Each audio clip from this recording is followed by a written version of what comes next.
it's a notable thing, but I believe I believe in earning titles. I believe in working. I believe in working to be able to earn the title. A job of a curator is a very, very challenging task. The administrative work, working with artists, working with galleries, negotiating with institutions, it's very hard. Trying to make a sale, trying to make a sale, coming to this interview today, talking to people, creating relationships. It's a lot. It's not fashionable. It's not an aesthetic. It's work that you do to be able to show people and audiences about the thing that we love, which is art. You know, so it took me about three years to actually earn the title and to say, okay, Kamogelo, I can now call myself a curator. I did 3 years of like interning, being an assistant, project managing to be able to earn the title as a curator. It takes a lot. And if I'm calling myself a curator, I'm looking at my peers, I'm looking at people who are older than me, the generation that came just before, the older generation, and I'm supposed to work with them now, you know. So earning titles, it's a big thing, and I think our generation is losing that sometimes, not all the time, and things are just turning into this fashionable aesthetic thing, you know. And I take my art seriously, and I think we need to go back to the nuance of like earning titles, so people can respect you and respect the work that you do as well. Absolutely. And I think also just the responsibility of it, right?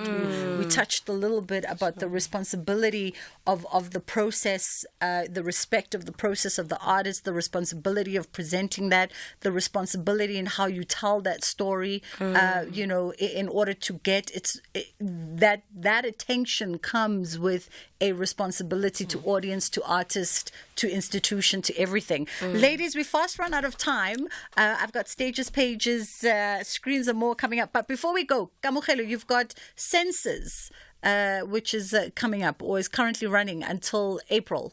Yes, I've got Senses in Cape Town, Michaeli's Art Gallery, in the main gallery. That's what I'm currently doing with my fellowship with Professor Nomusa Makuwu. And next week we'll be having a panel discussion with Dr. Tabang Monewa. There'll be a couple of artists from the show and writers. It'll be next week on the 16th of April. So I'm hoping people in Cape Town will be able to come through and listen to the conversation. I'm sure they will. And of course, those conversations continue, the Radical Ad-lib on Culture Review. Yes, every month we have one coming out, and the next one will be released before the end of this month. Lovely stuff. Ladies, thank you so much for being in conversation as we reflected on 30 years of democracy from a curatorial perspective. And that was Nondumiso Msimanga joining me, and of course, Kamogelo Walaza. That exhibition is on until the 17th of April. So if you find yourself in Cape Town, it's just gone 20 to 2 o'clock. We're going to take a quick pause here, and then we come back and we get into stages, pages, screens, and more. South Africa is facing an increase in people diagnosed with non-communicable diseases such as diabetes, cancers, hypertension, lung problems, and obesity. This also increases the number of people living with these diseases and mental health. Many people living with these preventable diseases may not be immediately aware unless they go for health screening and testing. It is our responsibility to invest in our healthier future through regular physical activity, healthy diets, and avoiding risky health behaviors such as alcohol and tobacco use. The Department of Health urges people to go for regular health screening for early detection and effective treatment if they are diagnosed with any of these conditions. This message is brought to you by the National Department of Health. 2 years since winning the EFC middleweight title in the most dramatic and controversial fashion, Luke Michael finally defends his belt for the very first time at EFC 112 against the imposing submission machine, J.P. Kruger. And in the co-main event, featherweight champion Iga Smiley Cabeza becomes the next athlete aiming for champ status as he battles the imposing Kaleka Block Kabanda. EFC 112 live this Thursday. Watch it on SABC Sport Channel on DTT Channel 4 from 7 p.m. Brought to you by SABC Sport.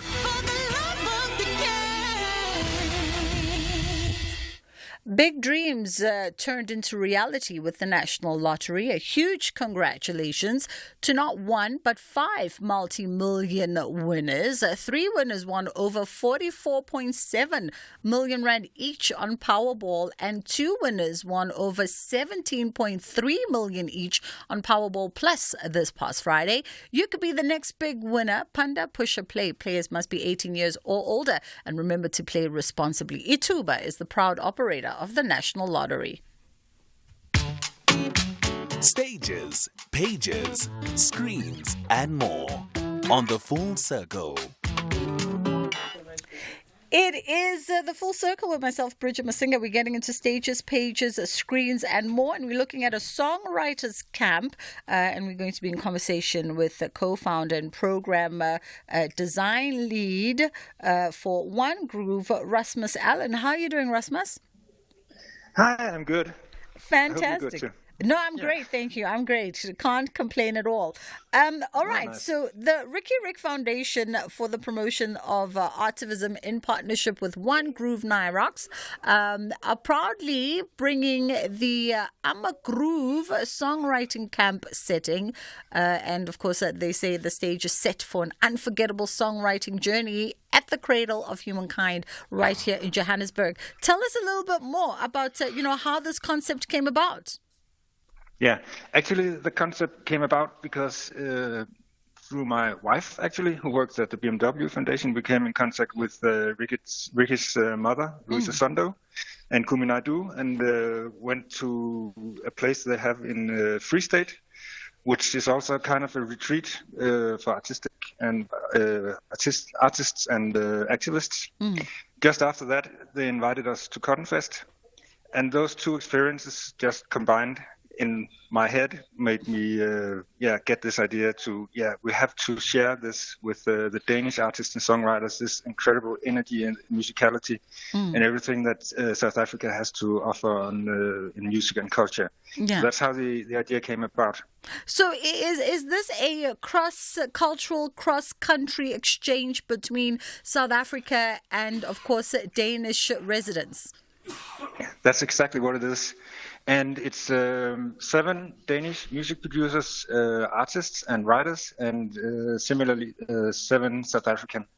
And we have brought them together at the Nyrox residency to work together for 1 week in setting up temporary studios where they're working and just creating new music, which is exactly that, a cross-cultural exchange. A lot of people might not be familiar, Rasmus, and I think I just happened to come across this kind of, information that happens to orbit the interweb at times, that there's actually brilliant songwriters and music makers, some of the very best in the world, come from countries like Denmark, come from a lot of Scandi countries, and a lot of people would not know that. There's a natural assumption that, great music producers, writers, singer-songwriters innately come from the Americas. But in fact, those in the know in the music world know that it's quite Eurocentric. Yeah, that's true.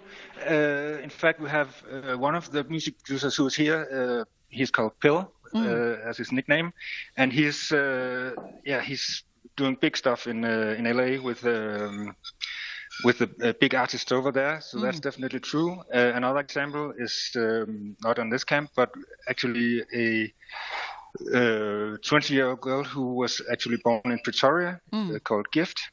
And who's now living in Denmark, just contributed to one of the songs on the new Beyoncé album. So there's definitely big things going on in the Danish music scene. Mostly, maybe not so much in terms of artists, but the writers behind the scenes, and writers and producers like that, definitely. Absolutely. And tell us in terms of, give us a sneak peek as to, how this One Groove sort of songwriting camp will unfold over the week between the 6th and the 13th of April. Yeah, actually, the third thing we did was to go to Cotton Fest, because Cotton Fest was kind of the birthplace of the idea, and and it's a brilliant introduction to part of the South African music scene, which is, of course, has a huge influence. So I wanted to kind of educate the Danish participants to get to know the music scene and the big South African artists, the upcoming South African artists. So that was a huge experience for us to go there, and also just in terms of getting people to bond between the South African and Danish artists. Yeah. Next, we actually went to Cradle, where we are now at the Nyrox Artist Residency, and we have had 2 days of writing so far, and incredible songs have been made. I must say, I'm actually very satisfied about. Oh, I think we you can hear me? Yes, now we can. We've got you back, Rasmus. You were saying that you've had 2 days of writing. Yeah, and I really believe that this cross-cultural exchange is going on because the things that are being created here is music that I have never heard before, and I really think music that the world needs. But it's not like, you really hear influences of the Nordic culture and the South African culture combined, and it's just totally new things emerging. And it's a beautiful time, I think. I don't know if you're in agreement that it's a beautiful time for this kind of cross-cultural collaboration, given the sort of the various cultural dynamics of the South Africans and the Nordic nations, but also just given where music is right now, because a lot of musicians are even reluctant to sort of box themselves into particular categories because music has become so fluid. Yeah, and I guess that is especially true in South Africa. That's my experience, which is also why I can really experience that people come here with an open mind to create new sounds. And of course, it's, South African music is so prominent globally right now that there's been a huge interest for this camp in the Danish music environment.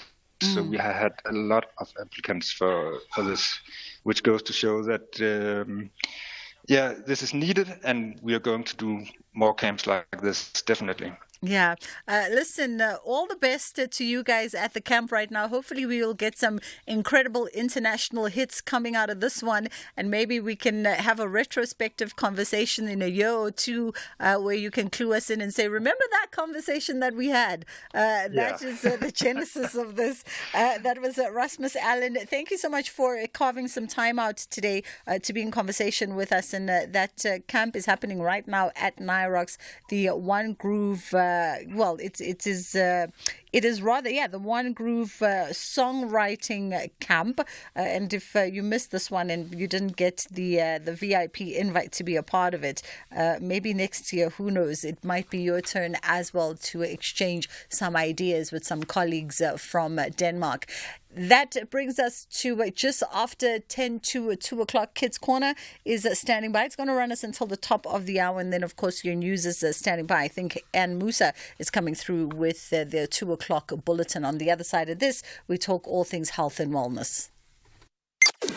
Top Sport with Michael Abramson. Professor John Patricios, the Director of Waterfall Sports Orthopedic Surgery. What concussion is all about? What effect does it have on the brain, on the mind? And why can't players play on if they do get a knock on the head immediately? Why do they need to be assessed? There's no visible wound for concussion. So to understand what's going on requires some intuition in terms of the changes that happen in a player's brain. So concussion is a traumatic brain injury. It's an injury to the nerves in the brain, but not so much a visible structural injury. So, for instance, a bleed or anything that we can see, but more of an injury to the way the brain functions. Top Sport on SAFM. Bridget Masinga on SAFM. This program is brought to you by SABC Education, enriching minds, enriching lives.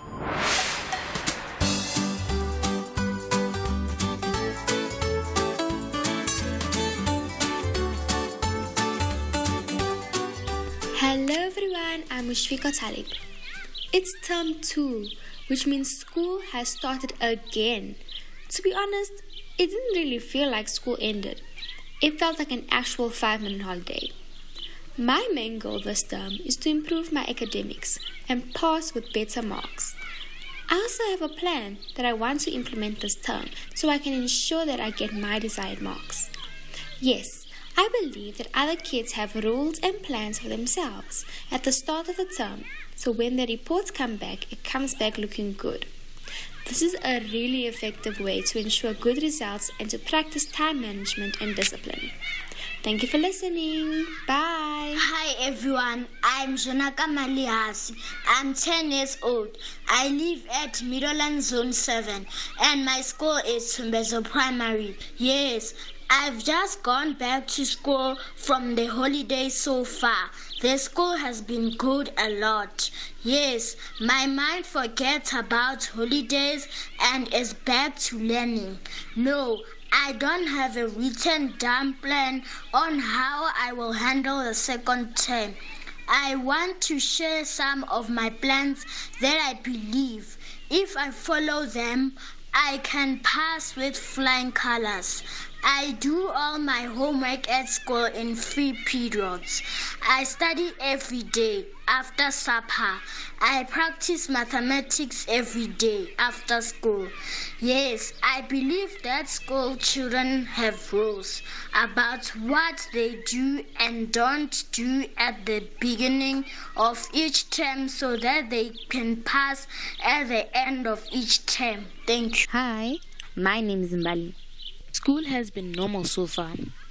It has brought my mind back to learning. At the same time, my mind is still on holiday.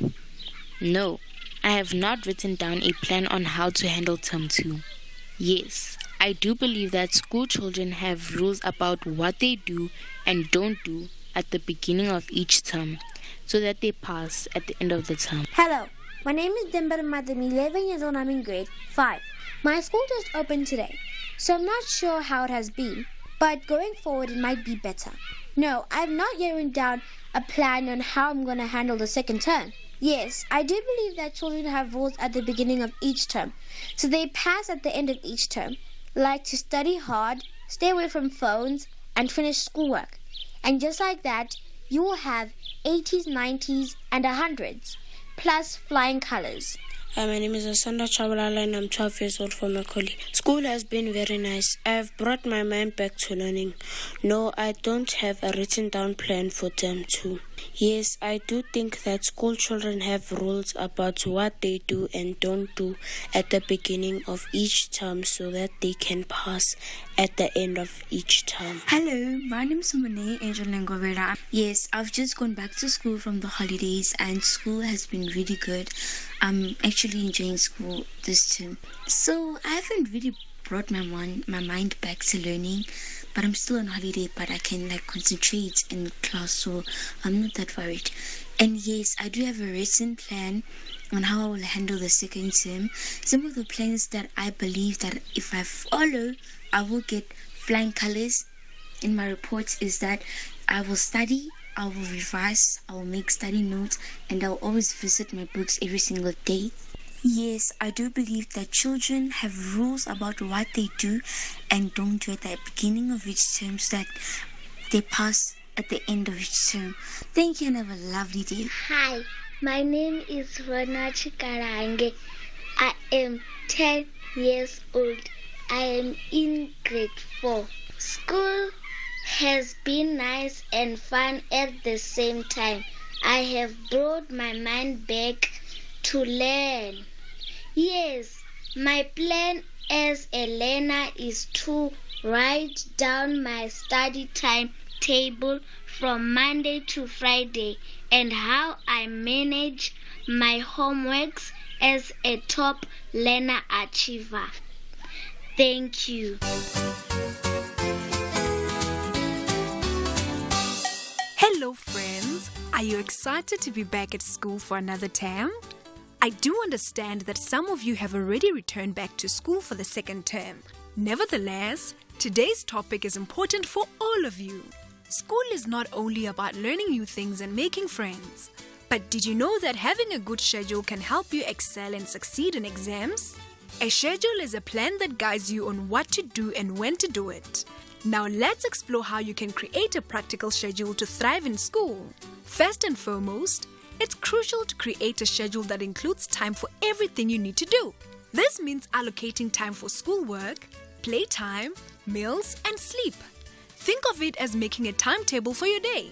For instance, you can set aside time in the morning for breakfast and getting ready, time during the day for learning at school, time in the afternoon for homework and fun activities, and time in the evening for dinner and winding down before bedtime. Next up, it's important to prioritize your tasks. This means determining what needs to be done first and what can be done later. Schoolwork such as homework and studying for tests should take precedence because doing well in school is extremely important. You can also prioritize enjoyable activities like playing with friends or pursuing hobbies. But remember to do them after you have completed your schoolwork. Another crucial aspect of your schedule should be breaks. Just like adults need break from work, as little ones, we also need breaks for learning. It's a great idea to take short breaks during homework or study sessions to give your brain some rest and recharge. You can use this time to stretch, have a snack, or engage in a fun activity for a few minutes before getting back to work. Lastly, it's vital to stick to your schedule as much as possible. This means following the plan you have created for yourself and not getting distracted. Keep up the fantastic work. We believe in you and know that you will do great this term.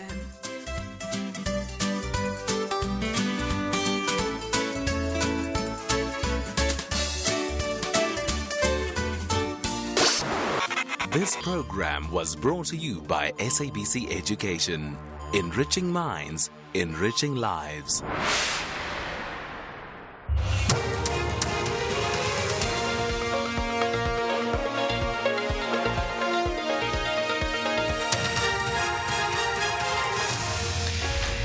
In your top stories, two AKA murder suspects to oppose South Africa's extradition bid, and KZN warned to brace for severe hailstorms. This is SAFM News. A very good afternoon. I am Luyanda Maume. The two men arrested in Eswatini for the murder of Keenan aka Forbes and friend Tibello Tips Mutwane intend to oppose South Africa's application for extradition.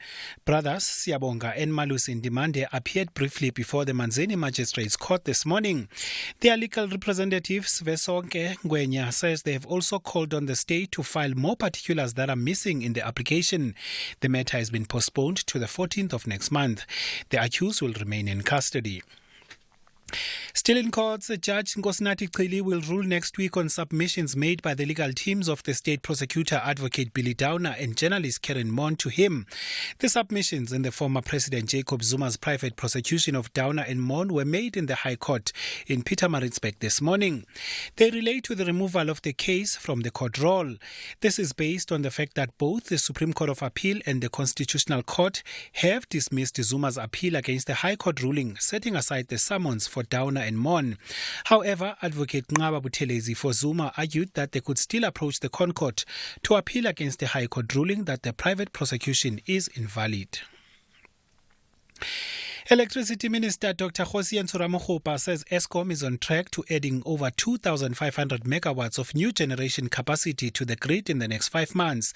He says the additional capacity will come from Medupi Unit 4 in August this year after a second-hand generator was secured for the unit. Kubek Unit 2 is expected to come back on stream by September 2024. Ramokgopa told the media in Pretoria that despite setbacks, Eskom remained committed to reducing the intensity and frequency of rolling blackouts. Get this generator second hand, of course, with the necessary assurances guaranteed from the original equipment manufacturer that it still has life, and we are able to bring that 800 megawatt. That is in August of 2024. Kubek Unit 2, you know that it has gone out, extension of license. Of course, we'll make our submissions to NERSA. They'll make the determination whether the extension is granted or not. But from where we are, we are on track to return this by September of 2024. That's another 932 megawatts. So essentially, in the next 5 months, we should be able to get 2,583 or so megawatts of new generation capacity. South Africa's largest short-term insurer, Santam, says it has received 160 claims in the past 4 days for the Western Cape flood damage. Gale force winds have exacerbated fire outbreaks in Stellenbosch and Fishhook. Areas such as Paarl, Strand, Wellington, Somerset West and Gordons Bay have recorded storm damage. According to Stats SA, insurance premiums have surged by 9.5% over the past year. Meanwhile, agricultural economist Wandile Sihlobo has emphasized the impact of unpredictable weather patterns on farmers. The western regions of South Africa are the ones that are highly exposed to some of the severe droughts that we have seen over the past decade. So this unpredictability in planting and, of course, the associated costs of that to farmers. This does mean then that for the insurance companies, when they are looking at agriculture, they probably now are much more nuanced about certain regions that they range as more riskier than the others. And, of course, the risk premiums that they will apply in some of these areas will differ according to those difficulties. The South African Weather Service has issued a warning for heavy rains accompanied by severe hailstorms and strong winds in some parts of KwaZulu-Natal. There's also a possibility of flooding. Forecaster Nhlanhla Sithole. The department has activated disaster team in all municipalities that are likely to be affected to be on high alert during this period. We are also advised communities to seek shelter in safe places where water are coming at the high level. Public facilities such as community halls are already open as safe havens for those that may need shelter. Our team may also have to evacuate people should they foresee a high risk of danger due to inclement weather. And finally, Germany's legal representative, Christian Termes, has told the International Court of Justice that Berlin is adhering to strict requirements as it gives military aid to Israel. He says it is not true that Germany has turned its back on the people of Palestine. The court is hearing a matter that Nicaragua has brought, alleging that Germany is supporting Israel by giving it weapons to attack civilians in Gaza. Nicaragua wants the court to interdict Germany's military from aiding Israel. Termes presented his oral arguments. Germany and Israel have close ties, including in defense cooperation. But this cooperation is based on a robust legal framework that assesses export licensing requests on a case-by-case basis and that ensures compliance with national law and Germany's international obligations. And if we look at what has actually been licensed for export to Israel under this framework, since October 2023, we see no artillery shells, no munitions. Recapping your top story, the two men arrested in Eswatini for the murder of Keenan aka Forbes and friend Tibello Tips Motsoane intends to oppose South Africa's application for extradition.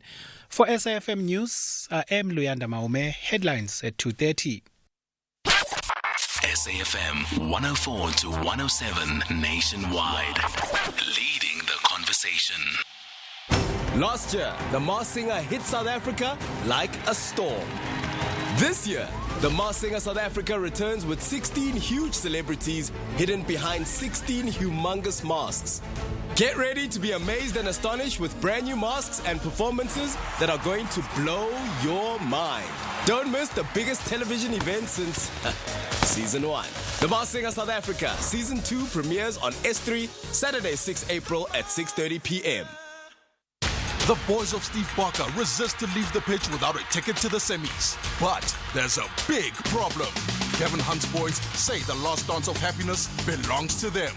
This is the Nedbank Cup quarterfinal battle. Stellies versus Matsatsanza Pitori on Saturday 13 April at 2:30 p.m. Live on SABC 1 and SABC radio stations. Also available on SABC Plus and SABCSport.com. # We Love It Here. Proudly brought to you by SABC Sport.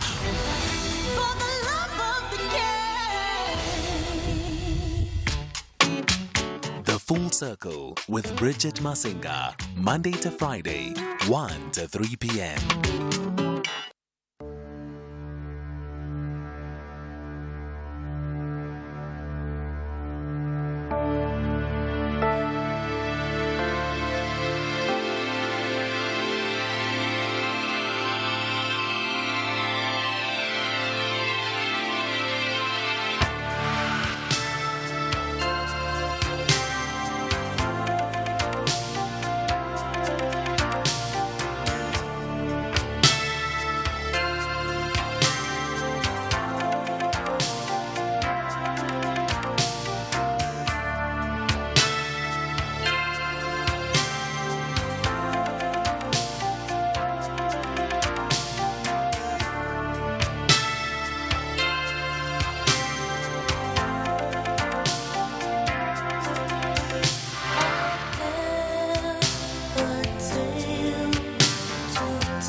It is Madonna coming through with Live to Tell, and this one is actually taken from the movie At Close Range, which starred her then husband, actor Sean Penn. And this was a song that was co-written by Madonna herself. It did rather well at the time, back in 1986 when it came out, ranking in at number 1 on the Hot 100 for that week. Back in the day when theme songs were just as important as the movie itself. That is how we kick off the second hour of the show. It's just gone 10 past 2 o'clock on the Full Circle with myself, Bridget Masinga. And of course, we are live streaming on our social media platforms. You can find us on our handles across the 3 major platforms, which is X, as well as Facebook, as well as Instagram at SAFM Radio is where we're at. We're trying to have a conversation now that looks at health and wellness, but also in this hour, we're going to be catching up with the Italian jazz maestro who's touring South Africa. He's just wrapped up in Madagascar over this past weekend, if I'm not mistaken, and now he's in South Africa for a tour. Nicola Conte is in the country. A lot of folks don't need to know, well, they don't need an introduction as to who Nicola Conte is, but he's one of the most respected, internationally recognized jazz maestros. He's also a DJ producer, a guitarist, and he's going to be in the country for a South African tour, which will see him teaming up with some South African jazz musos, the likes of Bokani Daya and Sisonke Konde, just to mention but a few of our highly respected young jazz musicians. That conversation is coming up within this hour of the show. Let's take a quick pause and then we'll come back and get straight into it. Conversations that you connect with and react to. SAFM. We are in conversation now with a clinical lead at UNU Health, Dr. Phathukuhle Zondi, and we're going to be talking around the new currency of happiness in South Africa, which I'm told is digital health. But first, let's say hello. How are you doing, Dr. Phathukuhle? You good? Great to be with you today. I'm very well, thank you. Fantastic. Thank you so much for being with us. I guess firstly, let's get some context as to UNU Health, and I hope I'm pronouncing it right, and the work that you guys do. Absolutely, you are pronouncing it right. We are UNU Health. We're a health tech platform whose mission really is to make... Oh, Doc, let's try and get you on a different line. We've got a cutting connection. Let's disconnect from the doctor and see if we can get her on a better line. You know, we are live streaming, and so we try to bring you the visuals of our guest as well. And sometimes in order to bring you that live stream visual, it compromises the audio. So let's see if we can get her on a better line. And if we have to sacrifice the live stream visual, we'll see how we go from there. All right, let's take a quick pause and then we'll come right back. Conversations that you connect with and react to. SAFM. Here, there, and everywhere. SAFM 106.1 FM in Bombela. Bridget Masinga on SAFM. All right, we are hopefully back in conversation with Dr. Phathukuhle Zondi, who's the clinical lead at UNU Health.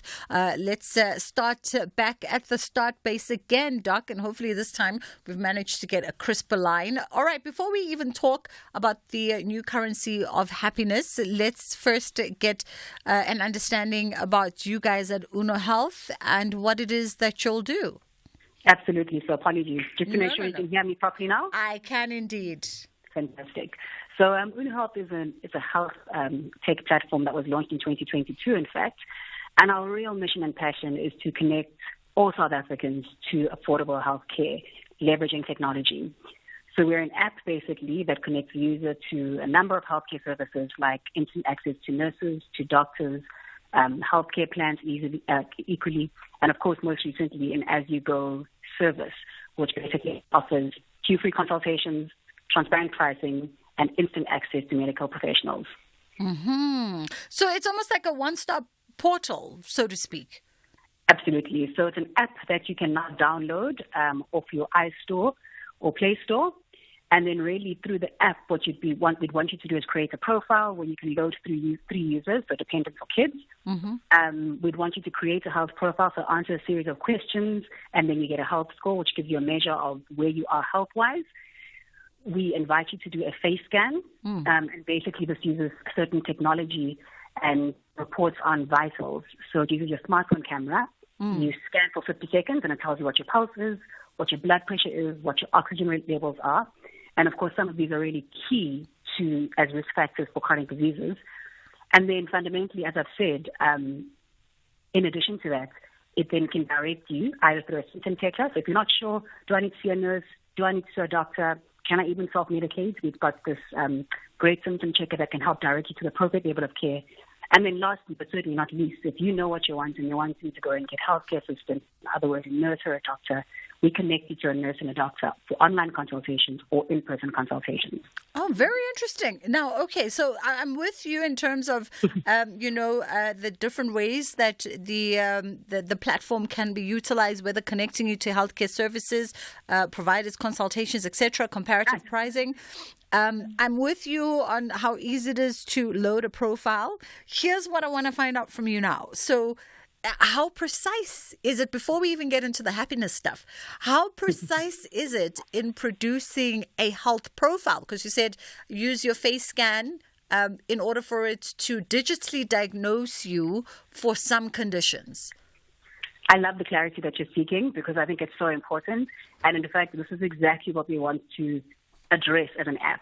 It's so simple that when you use it, hopefully you don't even have these questions, but really, because I'm explaining it over the phone, so the health profile really is, or health score, is you answer a series of questions related to your age, your weight, your height, any chronic illnesses that you might have, any allergies that you have, lifestyle questions, related questions. And based on that, there's an algorithm that runs in the background that basically gives you a score. And of course, we calculate the score based on these different inputs. And again, this is AI, machine learning, and human learning, of course, that can calculate the score that says, okay, you know what? You, Bridget, are sitting at, should I make it green? So green would be, you're doing well. That means you now must maintain whatever you're doing. Or you could be sitting at yellow, a score that places you on yellow, which says there are some areas for improvement. So in other words, perhaps you could increase your level of activity. Perhaps you've got a chronic illness that by having a chronic illness, you'd probably be in that yellow patch, or you're in red. So, having answered the questions and then either done a diagnostic test, so in other words, scan or an AbbVie or any other sort of inputs that says you're at risk because you've got high blood pressure, perhaps it's not treated, or you've informed us that you've got untreated diabetes or blood sugar levels, or you've got a high BMI just based on the questions that you've answered, then you're in the red score. And now right, there's an opportunity for me to do something to improve my health and to take ownership of my health. And that's really what we want to start, the conversation that leads to action. Okay. And I guess this segues us into the conversation around digital health and it tracking the currency of happiness in South Africa as it correlates to health. No, absolutely. So, I love this happiness index. Our CEO says, happiness is not a feeling. It's a state of well-being that everyone deserves. And access to healthcare, which is a constitutional right, plays a very important role in this. That's Tanya Jaffe, who's our CEO. So, the International Day of Happiness is celebrated on March the 20th. And it basically is about pursuing happiness as a fundamental human right and a goal. We know that happiness and health are linked. So, there's been a significant amount of research that basically has found that greater well-being is linked to better general health. So when you are happy and well, both mentally and physically, you have less pain. You've actually got improved immunity, so reduced susceptibility to colds and flus. Typically speaking, people who are happier participate in health-wise behavior. So in other words, in healthy behaviors like exercising, like eating well over time. And those healthy habits promote health and help minimize disease. And of course, this doesn't just impact an individual, as you know. When individuals thrive, so do communities and societies, and that's why it becomes important. Yeah. Some folks might say, yeah, well, okay, Doc, that's good and well to say people who are happier promote healthier behaviors. But we know that South Africa has got a healthcare crisis right now. And then compounded on top of that, we've got a lot of social and political and economic issues that are at play that all sort of intersect together. So now, how do we get happier in order to get healthier? And how do we get healthier in order to get happier? It is chicken and egg. Yes. Because what I did want to say when you actually mentioned that is, you're right, healthier people typically participate or engage in healthy behaviors, but similarly, healthier behavior, so increasing physical activity, is known to improve mental health well-being, right? Confidence and so on and so forth. So it is actually a chicken and egg situation. But in the context of the challenges that you table, right, we know that there's a lot of contrast, disparity, barriers, in South Africa when it comes to not just health, of course, but well-being in general, social, political, economic well-being.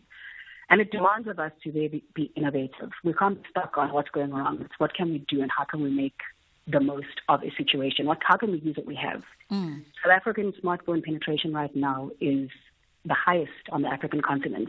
In some areas of South Africa, we've got smartphone penetration of up to 90%, right? Which means people have access to a phone. Now, what can we do with that? Now, you don't only have to access to a smartphone. Of course, you need to have access to data as well, or connection. Our app is zero-rated, just by the way. But just speaking to the bigger problem, you've got access to a phone. If people have got access to data or Wi-Fi or internet connection, what can you now do with that to address some of these issues and challenges that you mentioned? And this is where companies like UNU, and we're not the only one, of course, are saying, how do we use technology or the digital space, AI, to address some of these challenges and barriers? And in our case, how do we use technology? What people have, a smartphone, hopefully access to data, we can provide that access by zero-rating our app, and then give them access to healthcare resources, a nurse, a doctor, advice, information, education that can then empower them so that they can start to make better decisions, or so that they can address the reality, right? So, one thing is making better decisions. The other thing is saying, I'm sick right now. What I need is help. Yeah. So how do I get that help right now, so that I can either continue working or minimize my sick days and get back to work so that I can continue to make money? And that's the problem we're trying to solve for at UNU through this app and through the way that we've introduced it. All right. And also, let's unpack a little bit as well some of your happiness index findings. Now, according to a recent Bureau of Market Research study, apparently happiness levels in South Africa plummeted in 2022, hitting record lows. We are not surprised at this. No, we're not. South Africa wasn't the only country. There were a series of factors that contributed to this. Obviously the COVID pandemic impacted, the political landscape. It impacted many people in a devastating way in terms of financial and economic prospects. There were very many social challenges. There were many mental health issues that came to the fore, and of course that were surfaced or caused by COVID and its impact. And all of these factors basically led to us plummeting in terms of our happiness levels. But interestingly, by 2023, we know that South Africa is a resilient country. And so we started to inch back. We're only at 85, but there's a number of factors. We were 91 the year before that. So we're starting to inch back and climb up. And this just speaks to the resilience that we are as a people. We've got an incredible ability to bounce back, to, again, innovate, to think creatively around solutions and not be held back by certain challenges. And so despite the fact that we were, grappling with energy crisis, with fuel costs, with, financial burdens from the pandemic, there have been signs of hope, or at least South Africans have shown hope and faith, and have started to resume behaviors that would then contribute to their happiness. And some might say, okay, why are we talking happiness while talking about the medical app? But there's been a shift in innovation in terms of accessing healthcare professionals. And actually, this has also directly contributed to the nation's happiness quotas. Absolutely. And I sort of alluded to it before, but we know that globally, in fact, there are an increasing number of users, and in some countries that percentage is up to about 75% of people, if you go to specific cohorts or population groups, that are actually engaging healthcare through tech or through digital healthcare. In South Africa, we're not quite there, but we have seen better integration of health services and technology. We have seen a significant push, in terms of smartphones and their use, in terms of monitoring, measuring health and providing access. Even technologies like your smartwatches. People are a little bit more tuned to the information that can be gained from smartwatches, and then how this may or may not inform certain behaviors or decisions that they take in terms of health, wise behavior. And so that's very encouraging, right? The broader adoption of smartphones means there is a foundation for digital healthcare initiatives, like the Health. And so with smartphones, like I said, you can access, nurses. You can leverage various technology like the one that we use in our app that allows you to get subtle vital sounds. And obviously this shift and this innovative shift means that people are able to, A, be informed or have an awareness or educated about their health. They're able to access healthcare sooner. And this invariably must. The whole point is to improve clinical outcomes. And if we can do that, then there's a link in happiness. Absolutely. Doc, thank you so much for the time this afternoon. That was Dr. Patho Guhlizondi. She's the clinical lead at Uni Health. And of course, the app is 0 rated. So if you want to check it out, it's always good when people consider such things, especially in a country with such high data costs. If you do want to check it out, it is available for you to download from wherever you download your applications. And let us know how it works out for you and your family. It's 2:30 and is standing by with the headline news. Thank you, Bridget. In your headlines, Deputy President Paul Mashatile says there will be no rolling blackouts by the end of the year. Mashatile was delivering the public lecture focusing on 30 years of democracy at the University of Johannesburg. The two men arrested in Eswatini for the murder of Keenan aka Forbes and friend Tibello Tips Mutswane intend to oppose South Africa's application for extradition. Brothers Siyabonga and Malusi Ndimande appeared briefly before the Manzini Magistrates Court this morning. And President Cyril Ramaphosa has conveyed his condolences to the government and people of Mozambique following a disaster in which 100 people were killed when a makeshift ferry capsized and sank off the northern coast of Mozambique. The incident took place near Lunga in Nampula province on Sunday. I'll have details on these and other stories at 3.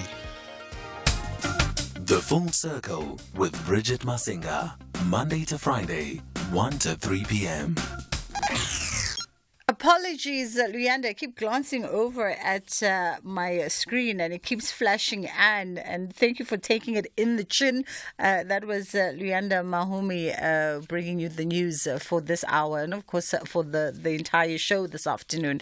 All right, so it's just gone 2:30, and we are in conversation. We thank you, as always, for choosing to spend your afternoon hours with us here on SAFM, leading you in conversation today. If you do, by the way, download that app, do let us know how it works out for you and your family. We forgot to ask the good doctor if there's perhaps even an incentive award system. We like apps that incentivize you, getting healthy and doing things in a healthy way. We were hoping to chat to Nicola Conte, and hopefully before we wrap up in the next 30 minutes, we would be able to get him on the line. So we're just shifting the schedule a little bit today. And we're going to have a conversation around what is it about TV and film that is so compelling that we can't resist immersing ourselves in celluloid. Let's take a quick break and we'll come right back. Here, there, and everywhere. SAFM 106.6 FM in Bloemfontein.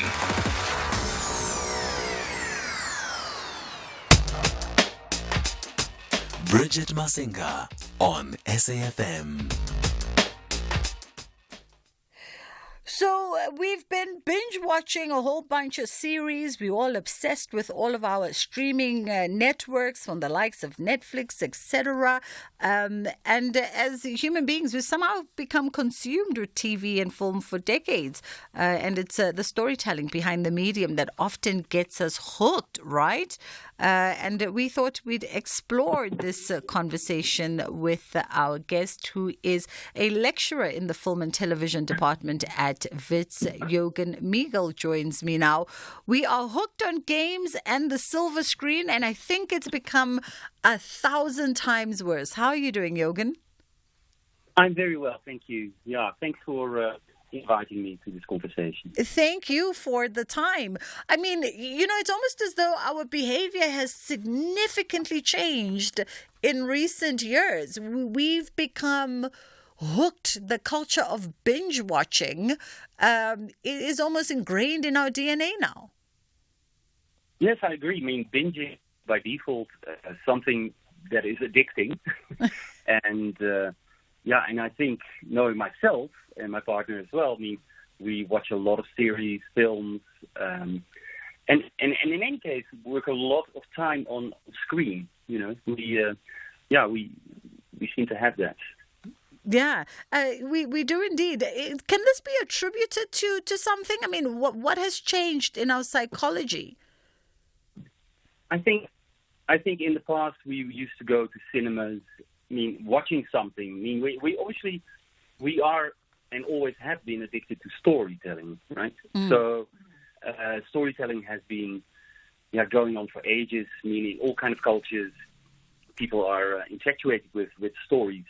Now stories have become visual since the beginning of the 20th century, have become visual and been presented by auteurs.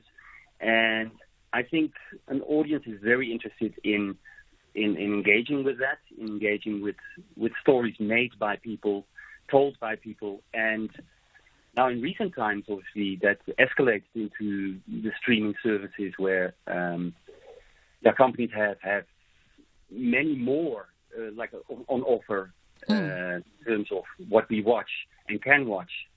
And it's very difficult to, if you're hooked into a certain series or in a part of a film, to say, well, let's stop it. I mean, maybe one more.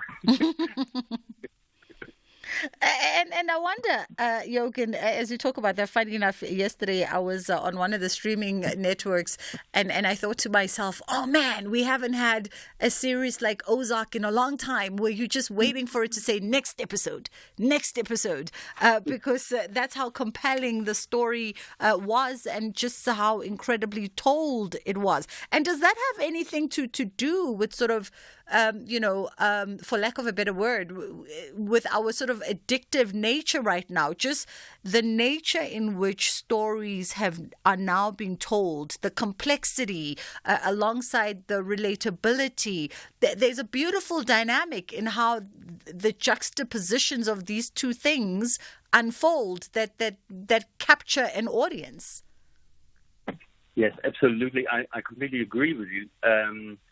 Stories are told in very clever ways, and cliffhangers are built into stories in order to keep you hooked until the next episode. And for people who watch a series, for instance, on a weekly basis, and they wait for the next series to come on, that keeps them thinking about it, which is interesting in itself. But for people like myself, who actually wait until the whole series has been finished on a certain channel, and then being able to binge watch it in one go, that's a surplus. That's that's the cherry on the cake, because then you can really engage in those cliffhangers and get your popcorn ready. Absolutely. I wonder, does this also speak in some ways to just the sort of the caliber or the crop of TV and movie makers that we have right now? Does this say something about sort of how they've evolved as well in the art and the craft, and the dynamism of telling stories and constructing stories for audiences? Yes, I definitely believe so. Big streamers like Netflix or Amazon, they have algorithms in place to actually decide or actually analyze when people carry on and stop watching. So this knowledge and this data that's being gathered actually informs the streamers to what actually works and what keeps people tied to their seat. And that will be obviously issued through to the maker, where certain scripts are refurbished in order for that to happen. I do believe that's the case, yes. And in terms of, consumers, those who engage in television and movies alike, what is it? Or, we live in integrated societies, right? So what is it about storytelling that has the ability to connect someone here in Johannesburg with somebody, out in Denmark, and have them resonate so strongly with a story that might not even be familiar to them, that, a production from Japan, for instance, and yet it finds resonance in completely different corners of the world?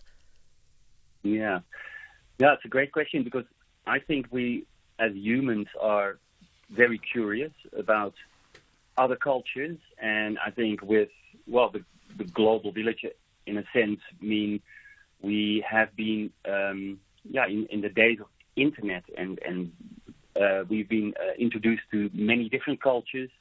But also, I think we personally reflect stories that are told to us onto ourselves, and see how that story actually makes sense for yourself and interpret it. So storytelling is something that is integrated in humanity. It's been for years, for thousands of years, been a way to entertain, even when there was no radio or TV, of course. And but I think what is important with any art form, that we as humans tend to reflect personally to what we read or see, and that informs us how we can behave. Also, let's also touch on the other sort of the other touch point that you guys bring out at the film and television department at WITS, that as much as there's the addiction on the one hand, but you also say there's more to our on-screen addictions than just good storytelling. And you speak about the duality of connection and escapism. Yeah, I think, we live in a very busy time. Everybody's working hard. We come out of COVID. During COVID, obviously, we were bound to our homes.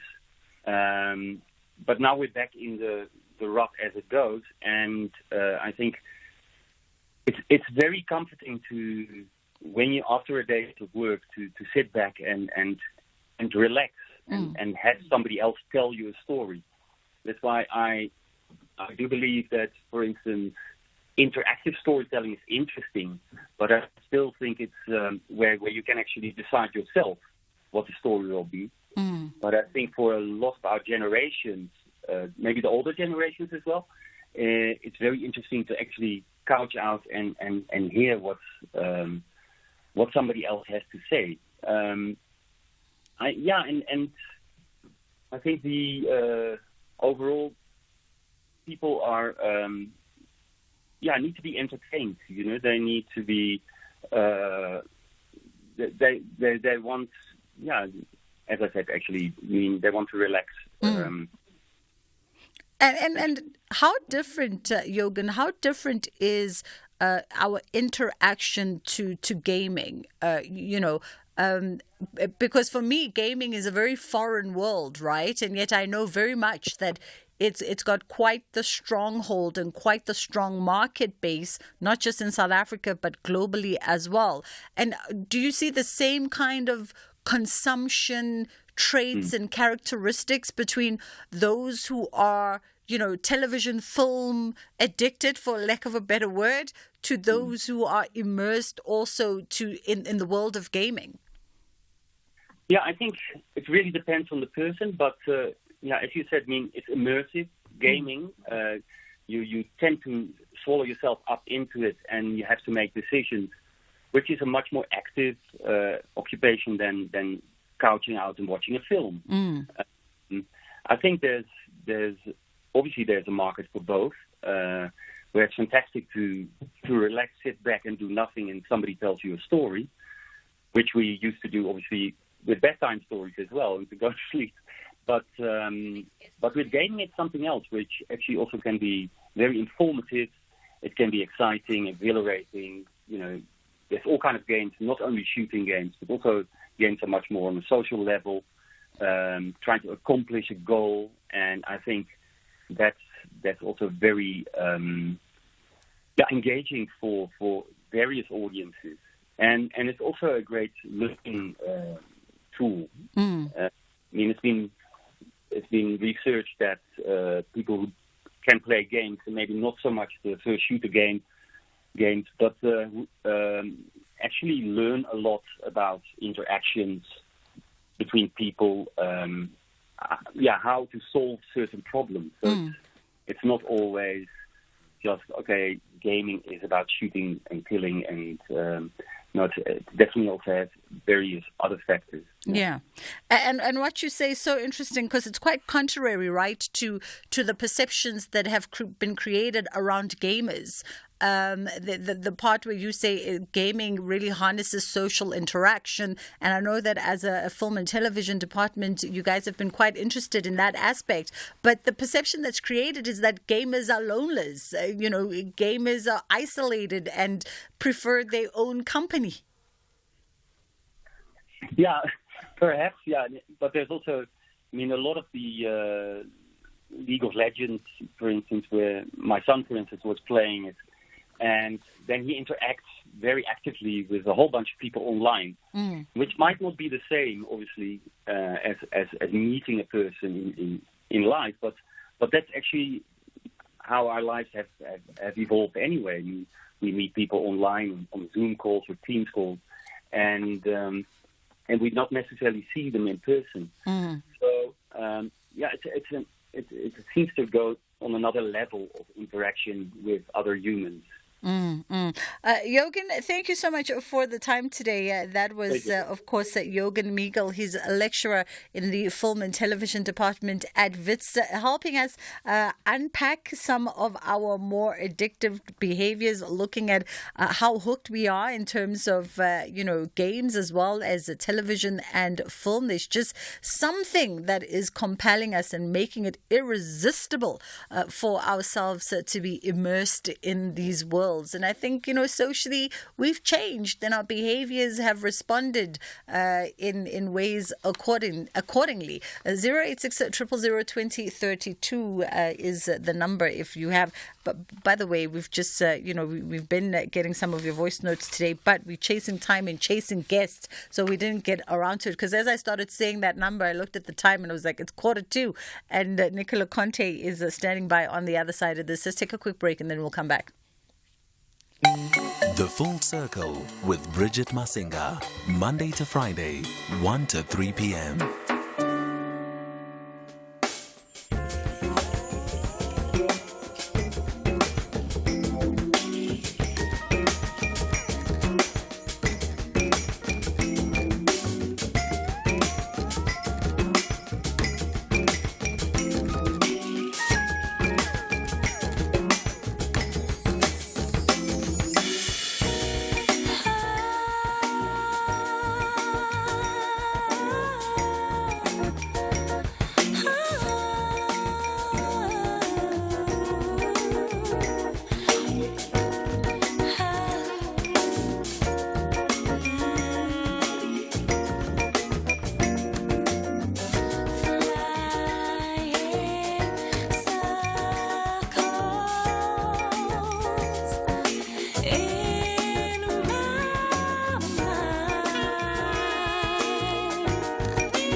All right, it's Flying Circles featuring Brigitte Amofa on this one. Nicola Conte needs no introduction. He is a jazz maestro and, of course, a DJ, producer, guitarist, band leader, and so the list goes on.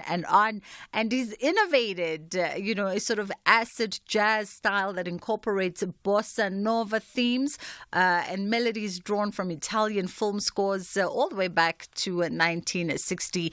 And of course, Nicola has also, invited a whole host of different kind of musicians and musical influences into his orbit. And as we were playing this Flying Circles, one of my tech producers who fancies himself a bit of a hip-hopper started, doing some kind of 18-bar attempt to it. How are you doing, Nicola? You good? Yeah, ciao, Bridget. Yeah, I'm fine. Thank you.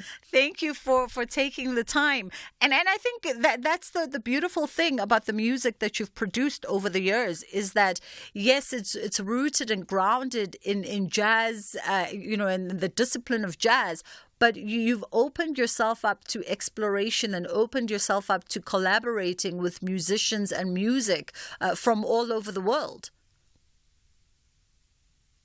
Well, I find it quite necessary to to be as open as possible. I'm always listening to very different kind of music all through the years. Mm-hmm. And so I retain the impressions of many different sounds. And they naturally end up in the music that I'm doing when I record my albums. Mm-hmm. And also I think is very important, especially, according to today's society, to consider openness as a very important value. Mm. And we love that, considering openness as an important value. It also speaks and segues us into your new project. You're on the African continent for a fabulous jazz tour, but you also have a brand new project, Umoja. And this project, in some sense, from what I'm gathering, is almost an ode and a celebration of the abundance of knowledge that you've been afforded through the years of being a performing, touring musician and music producer. Well, in many ways, you are right. That's what it is.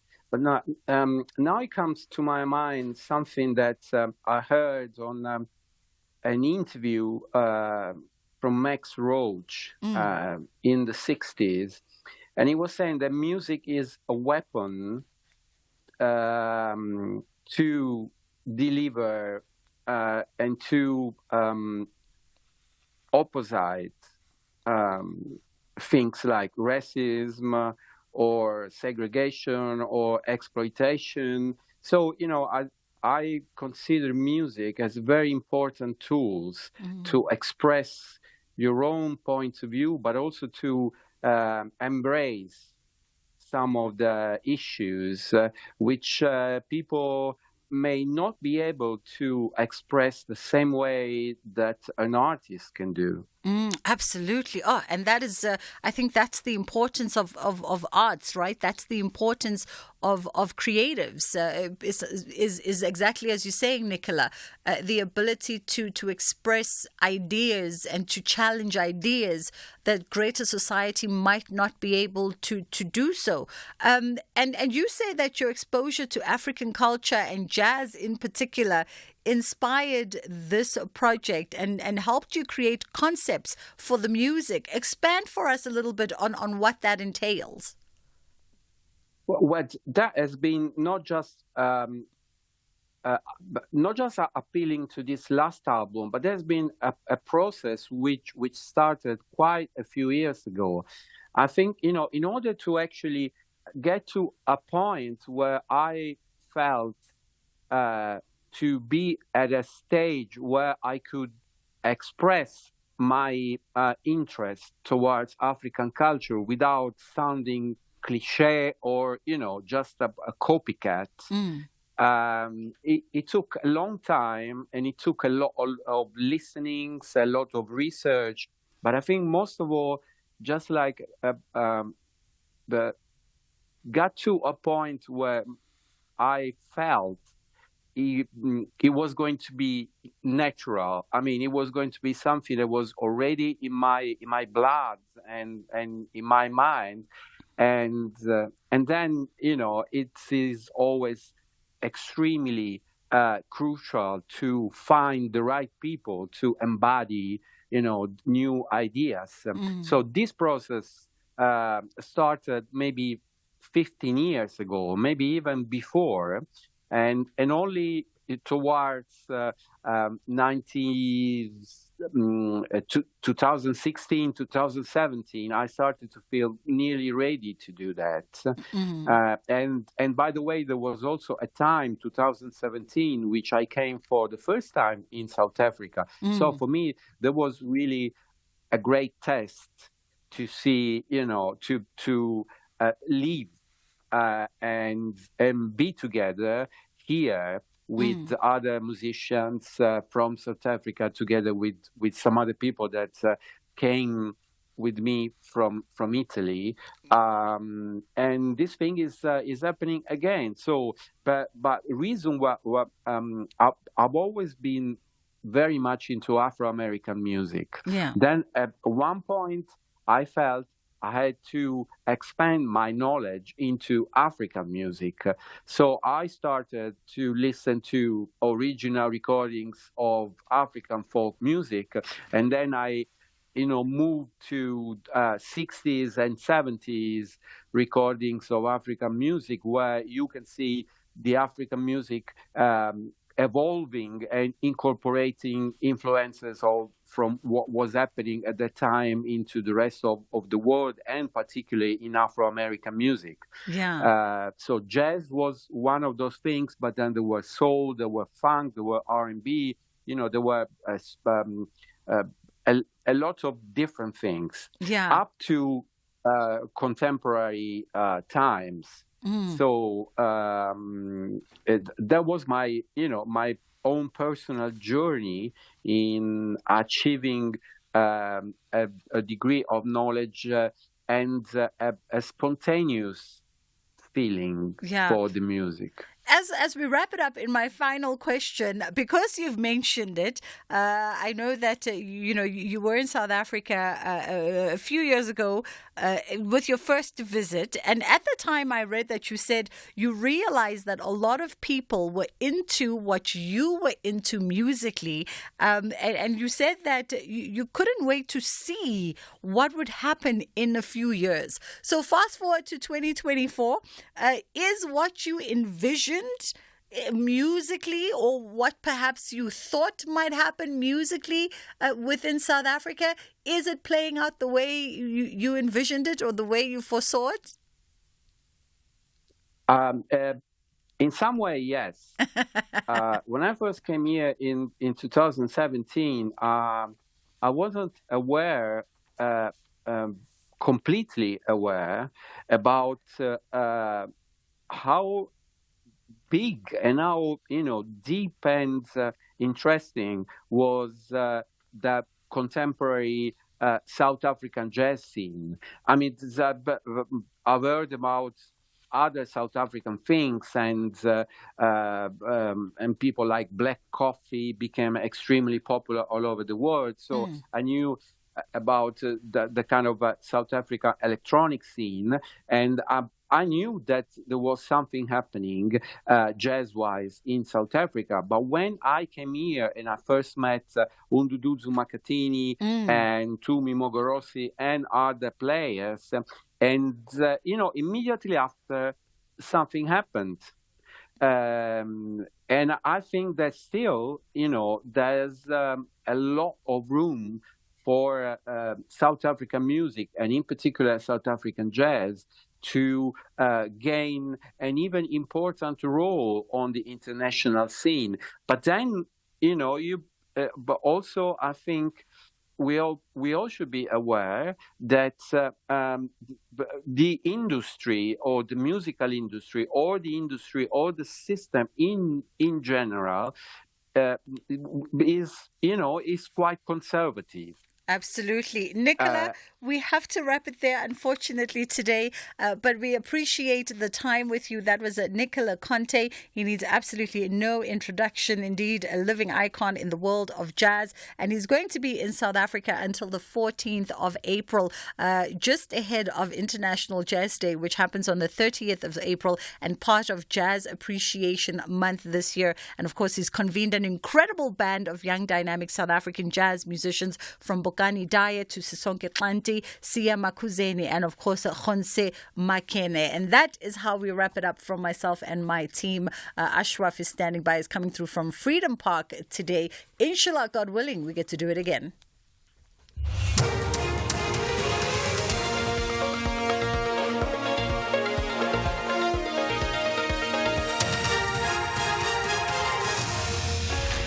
Thank you, Bridget. In your top stories at 3, Mashatile says rolling blackouts will be history by the end of the year, and Mamabulu's court bid struck off the roll. This is SAFM News. A very good afternoon. I am Luyanda Maume. Deputy President Paul